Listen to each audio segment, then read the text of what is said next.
Hello hi ഇന്നൊരു വ്യത്യസ്ത രീതിയിലുള്ള 4 മണി പലഹാരമാണ് തയ്യാറാക്കുന്നത്. അതിനായിട്ട് ഞാനിവിടെ സേമിയാണ് എടുത്തിട്ടുള്ളത്.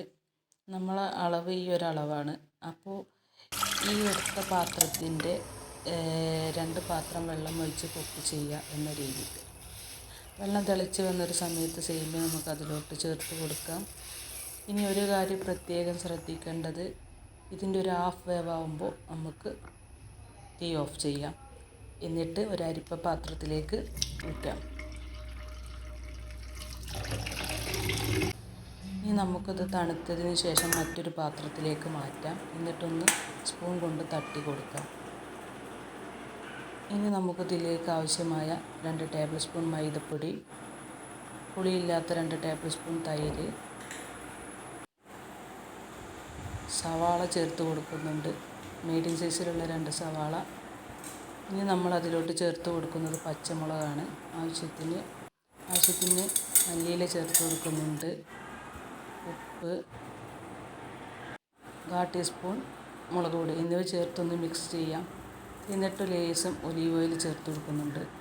നമുക്ക് ഈ ഒരു രീതിക്ക് ഉരുള ചെയ്തെടുക്കാൻ പറ്റണം. ഇനി നമ്മളിത് ഓരോ ഉരുളകളാക്കി പ്ലേറ്റിലേക്ക് മാറ്റാം.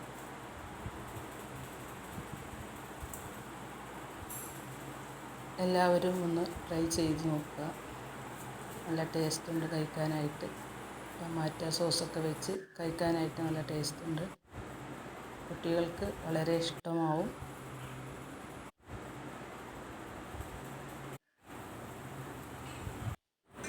ഇനി നമുക്ക് ഓരോന്നായിട്ട് ഫ്രൈ ചെയ്തെടുക്കാം. അതിനായി ചൂടായ പാനിലേക്ക് ആവശ്യത്തിന് വെളിച്ചെണ്ണ ചേർക്കാം.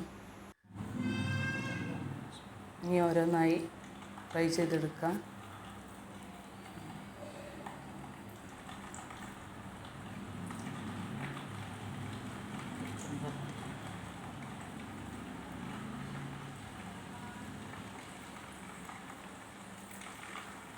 ഇനി എല്ലാ ഉരുളകളും ഒന്ന് ഫ്രൈ ചെയ്തെടുക്കാം.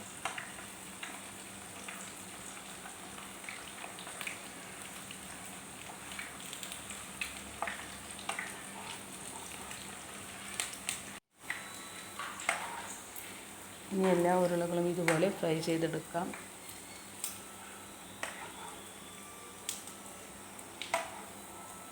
ഞാനിപ്പോൾ ഇവിടെ എല്ലാ ഉരുളകളും ഫ്രൈ ചെയ്തെടുത്തിട്ടുണ്ട്.